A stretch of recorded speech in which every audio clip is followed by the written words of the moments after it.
తాకట్టులో ఉన్న బంగారాన్ని విడిపించి ఆ రోజు ఆన్లైన్ రేటుకే మేము కొంటాం. Sharma gold company. నమస్కారం శ్రీ ఆచార్య అనంతకృష్ణ స్వామి గారు. నమస్కారం అండి.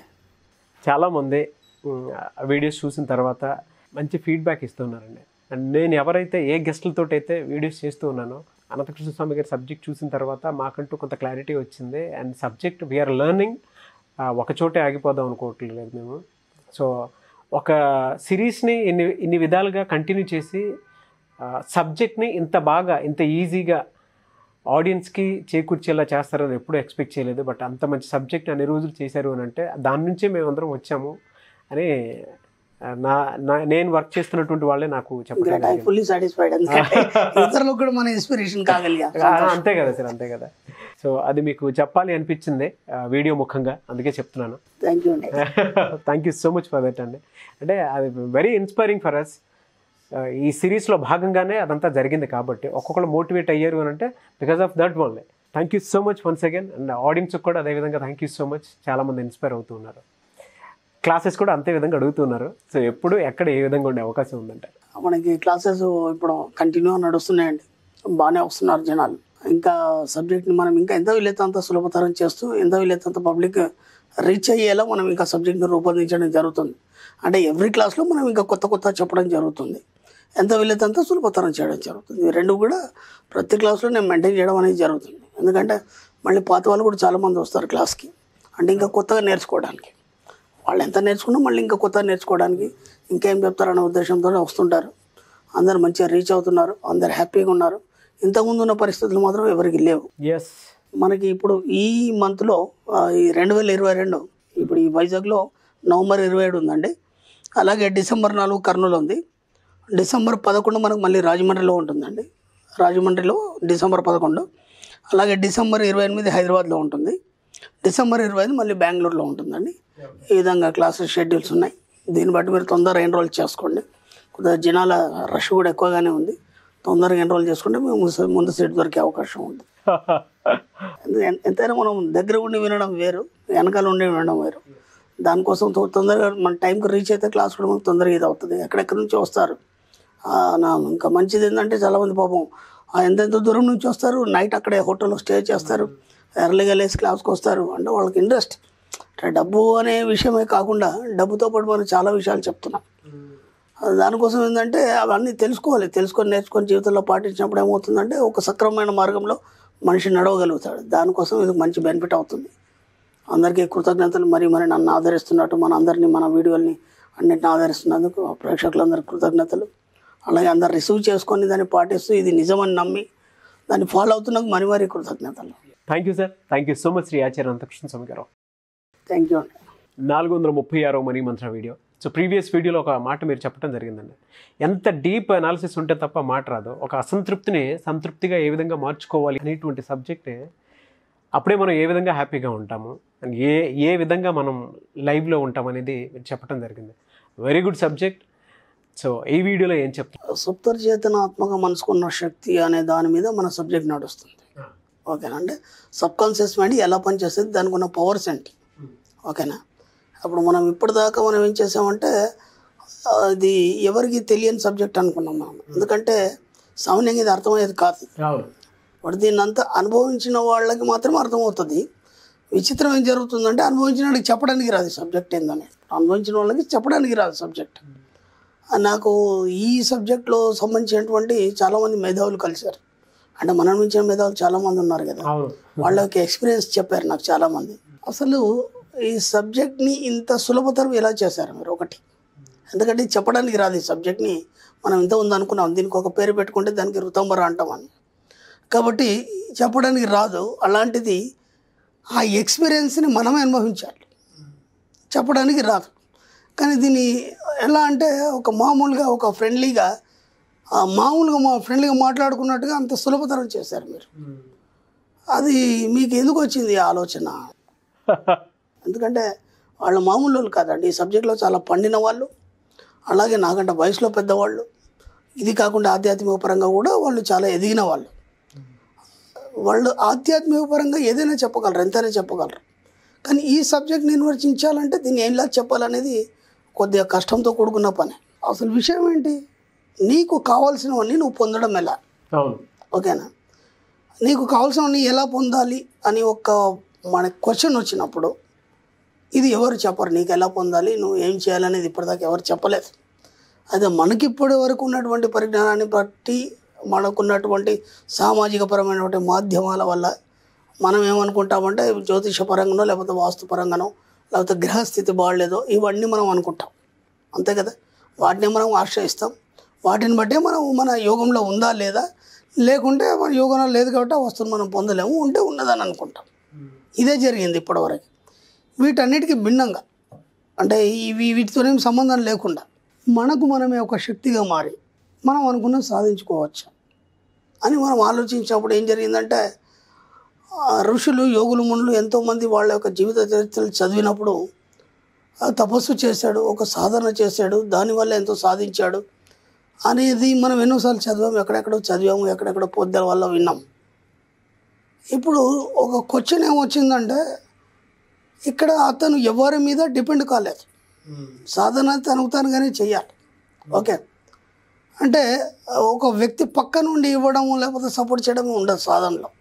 తపస్సు కావచ్చు, సాధన తనకు తానే ఒంటరి కూర్చొని ధ్యానాన్ని మాకుండా అయిపోవడం లేదా అంతర్లీనంగా ప్రయాణం చేయడం. ఇది ఎలా ఉంటుంది, అంతర్లీనంగా ఎలా ప్రయాణం చేస్తాడు, ఇది ఎలా ఉంటుంది, మళ్ళీ కన్ఫ్యూజే. కానీ సాధించిన దాఖలాలు చాలా ఉన్నాయి మనకి. ఎందుకంటే ఎన్నో పురాణాల్లో విన్నాం, పెద్దల నుంచి ఎన్నో ఉన్నాం. ఇది సాధ్యమేనా, ఇది ఎంతవరకు సాధ్యం అని ఆలోచించినప్పుడు మనకి మెల్లిమెల్లిగా ఈ సబ్జెక్టు లోతుల్లోకి వెళ్ళినప్పుడు వాళ్ళు చేసింది ఇదే కదా అనిపించింది. వాళ్ళు చేసింది ఇదే, అవును. కాకపోతే అది మనకు వాళ్ళు అట్లా చెప్పడం వల్ల అతని గొప్ప యోగిగా, ఋషిగా మనం పొగుడుతున్నాం తప్ప, నువ్వు చేస్తే నువ్వు కూడా యోగి, ఋషిగా మారిపోవచ్చు, అంత సింపుల్గా. ఇక్కడ అమెరికా సంబంధించినటువంటి మనస్తత్వ శాస్త్రవేత్త విలియం జేమ్స్ ఏమంటాడంటే, ఈ సుప్త చేతనటువంటి మనస్సు ఏదైతుందో అది ప్రపంచాన్ని వెళ్తుంది అన్నాడు. ఓకే, అంటే ఇక్కడ విషయం ఏంటంటే, ఈ సృష్టి మొత్తం కానీ, ఏ విషయం కానీ, ఏ సంఘటన కానీ ప్రతిదీ కూడా నీ యొక్క ఆలోచన యొక్క తాలూకు ప్రతిరూపమే అని చెప్పేది. అది నీ యొక్క ఆలోచన తాలూకు ప్రతిరూపమే. ఆలోచన ఎక్కడ మెదిలింది? ఒక గొప్ప సైంటిస్ట్ ఉన్నాడు, ఒక కొత్త విషయాన్ని కనుగొన్నాడు, ఒక శిల్పి ఉన్నాడు. అంత గొప్ప శిల్పం రూపొందించడం అంటే వేణుల మంది దాన్ని కొనియాడుతున్నారు. మరి అట్లాంటి శిల్పాలు బోలెడు ఉన్నాయి పక్కన. ఇప్పుడు మీరు సాలార్జంగ్ మ్యూజియం వెళ్ళారు సపోజ్, వెళ్తే మీకు అక్కడ రెబెకా అని ఒక స్టాచ్యూ ఉంటుంది, అది బళ్ళే ఉంటుంది. అది పైనుంచి మనకి క్లాత్ వచ్చేసి లోపల నుంచి ఫేస్ కనిపిస్తుంటుంది. అక్కడ వందల శిల్పాలు ఉన్నాయి, మీకు అదే ఎందుకు నచ్చాలి? ఒక్కసారి ఆలోచించండి. ఇప్పుడు వందల శిల్పాలు ఉన్నాయి, మీకు అదే ఎందుకు నచ్చాలి? ఇలా చాలా దగ్గర తీసుకున్నప్పుడు గొప్ప గొప్ప కళాకారులు కావచ్చు, గొప్ప గొప్ప సంగీత విద్వాంసులు కావచ్చు, వీళ్ళందరూ కూడా వాళ్ళంత గొప్ప వాళ్ళు కావడానికి కారణం ఏంటంటే, వాళ్ళకు తెలియకుండానే వాళ్ళ లోపల ఉన్నటువంటి కళాత్మకని బయటికి తీసుకురావడానికి ప్రయత్నం చేసినటువంటి సుప్త చేతనాత్మక మనస్సు. అర్థమైందా? అంటే ఇప్పుడు మీకు ఏమర్థమైపోయింది? అసాధ్యాల్ని సుసాధ్యాలు చేసే శక్తి మీ యొక్క ఇన్నర్ మైండ్కి ఉందనేది అర్థమైందా? ఎందుకు అలా వస్తాయి మీరు గమనించండి. మనమే అనుకుంటాము ఒక కట్టడాన్ని చూసి కానీ, లేదంటే కొన్ని ఇల్యూషన్స్ చూసినప్పుడు హౌ ఇస్ ఇట్ పాసిబుల్ అనుకుంటాం మనం. అదేంటంటే అది పాసిబుల్ కాదు. ఎలా పాసిబుల్ అయింది, అసలు ఇది సాధ్యమేనా, ఇది ఎలా కట్టాడు, లేకపోతే ఇది ఎలా నిలిపాడు, ఇది ఎలా తయారు చేశాడు, ఎన్నో అనుకుంటాం. అవన్నీ ఎక్కడి నుంచి వచ్చినాయి? మామూలుగా వ్యక్తి ఇప్పుడు దాదాపు ఒక సోఫాలో, చైర్లో చేసేవాళ్ళు మన కార్పెంటర్స్ ఉంటారు, కొన్ని ఫర్నిచర్ షాప్స్ ఉన్నాయి, అక్కడ బోలెడు ఉన్నాయి. అలాంటి బోలెడు ఉన్నాయి. అవి ఎవరైనా చేయగలరు. ఒక సృజనాత్మకతో కూడుకుండి అది ఒక విచిత్రంగా ఉన్నది ఒక వ్యక్తి తయారు చేసాడంటే వీళ్ళందరికీ లేని ఆలోచన తనకి ఎలా ఉత్పన్నమైంది అంటే, ఇక్కడ విషయం ఏంటంటే, సుప్త చేతనాత్మక మనసుకు ఎలాంటి శక్తి ఉందంటే, మీ సబ్కాన్షియస్ మైండ్కి ఎవరు చేయలేని, ఎవరు ఊహించలేని అత్యద్భుతమైనటువంటి సృష్టిని సృష్టించే సృష్టికర్త మీ యొక్క సుప్త చేతనాత్మక మనసు. కాబట్టి క్రియేటర్ ఎక్కడో లేడు, ఎక్కడో ఆకర్షణలో ఉంటాడు, మీ తలరాతలు రాస్తాడు, మిమ్మల్ని పుట్టిస్తాడు, ఈ సృష్టి అంతా సృజనాత్మకంగా తయారు చేస్తారు. అవన్నీ ఏమి లేవు. ప్రతిదానికి కూడా మీ యొక్క ఇన్నర్ మైండే కారణం అని నేను చెప్తున్నాను. కాబట్టి దాన్ని ఎలా ఉపయోగిస్తారు? ఓకే, మీరు ఇప్పటిదాకా ఏం ఉపయోగించారు? దాన్ని ఎప్పుడూ ఉపయోగించలేదు దాన్ని, ఎందుకంటే దానికి పని పెట్టలేదు.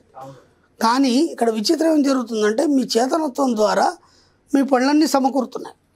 ఓకే, కానీ అది ఎప్పుడు కూడా మీతోనే ఉండి పనిచేస్తుంది. నేను ఎన్నోసార్లు చెప్పాను, నేను మీతోనే ఉండి పనిచేస్తాను, కానీ మీరు ఏనాడు కూడా దాన్ని గుర్తించలేదు. కాబట్టి అదేమేం చేస్తుంది, మీ జీర్ణక్రియలు చేస్తుంది మీకు తెలియకుండా, మీ శ్వాస పీల్చుకుంటే తెలియకుండా. విచిత్రం ఏం జరుగుతుందంటే 24/7 మీతోనే పనిచేస్తుంది. మీరు నిద్రపోయినా, మీరు రెస్ట్ తీసుకున్నా అది మాత్రం పనిచేస్తున్నాను. ఇంకా విచిత్రం ఏం జరుగుతుందంటే అది ఇప్పుడు కాకుండా మీ 7 జన్మలకి పనిచేస్తూనే ఉంటుంది. ఏనాడు కూడా రెస్ట్ తీసుకోదు. మీ 7 జన్మలకు కూడా పనిచేస్తుంది. ఎందుకంటే ఈ జన్మ భావాలన్నీ మోసుకొని మళ్ళీ వచ్చే జన్మకి వెళ్ళాలి. దాని బాధ్యత అది, దాని యొక్క బాధ్యత అది, డ్యూటీ అది. కాబట్టి ఈ జన్మలో ఉన్నటువంటి భావాలను తీసుకెళ్ళి వచ్చే జన్మకి వెళ్ళాలి. కాబట్టి ఇప్పుడు మీరు ఏం చేస్తారంటే ప్రతి దగ్గర కూడా దాన్ని ఎలా ఉపయోగిస్తారంటే సృజనాత్మకంగా. అంటే దాన్ని ఉపయోగించాలంటే ముందు మీరు ఏం చేయాలంటే నిశ్శబ్దాన్ని వహించాలి. నిశ్శబ్దాన్ని వహించి మీకు మీరే మాట్లాడుకోవాలి. అలా మాట్లాడుకోవడం వల్ల ఏమవుతుందంటే అది ఓపెన్ అవుతుంది. ఎందుకు, అది అప్పుడు నిద్రావస్థలో ఉంటుంది. ఇక్కడ విచిత్రం ఏంటంటే అది నిద్రావస్థలో ఉండి ఇవన్నీ కార్యక్రమాలు నిర్వహిస్తాయి. ఇప్పుడు దాన్ని మీరు మేలుకొల్పినప్పుడు ఏమవుతుందంటే మీకు తెలియకుండానే మీ లోపల ఉన్నటువంటి సృజనాత్మకత అనేది బయటకు వస్తుంది. బయటకు వచ్చినప్పుడు ఏం చేస్తుంది అంటే అది అందరికీ భిన్నంగా ఆలోచింపేటట్టుగా మీ యొక్క జీవన విధానాన్ని మారుస్తుంది. ఇప్పుడు మీరేమైపోతారంటే అందరికంటే డిఫరెంట్గా అయిపోతారు.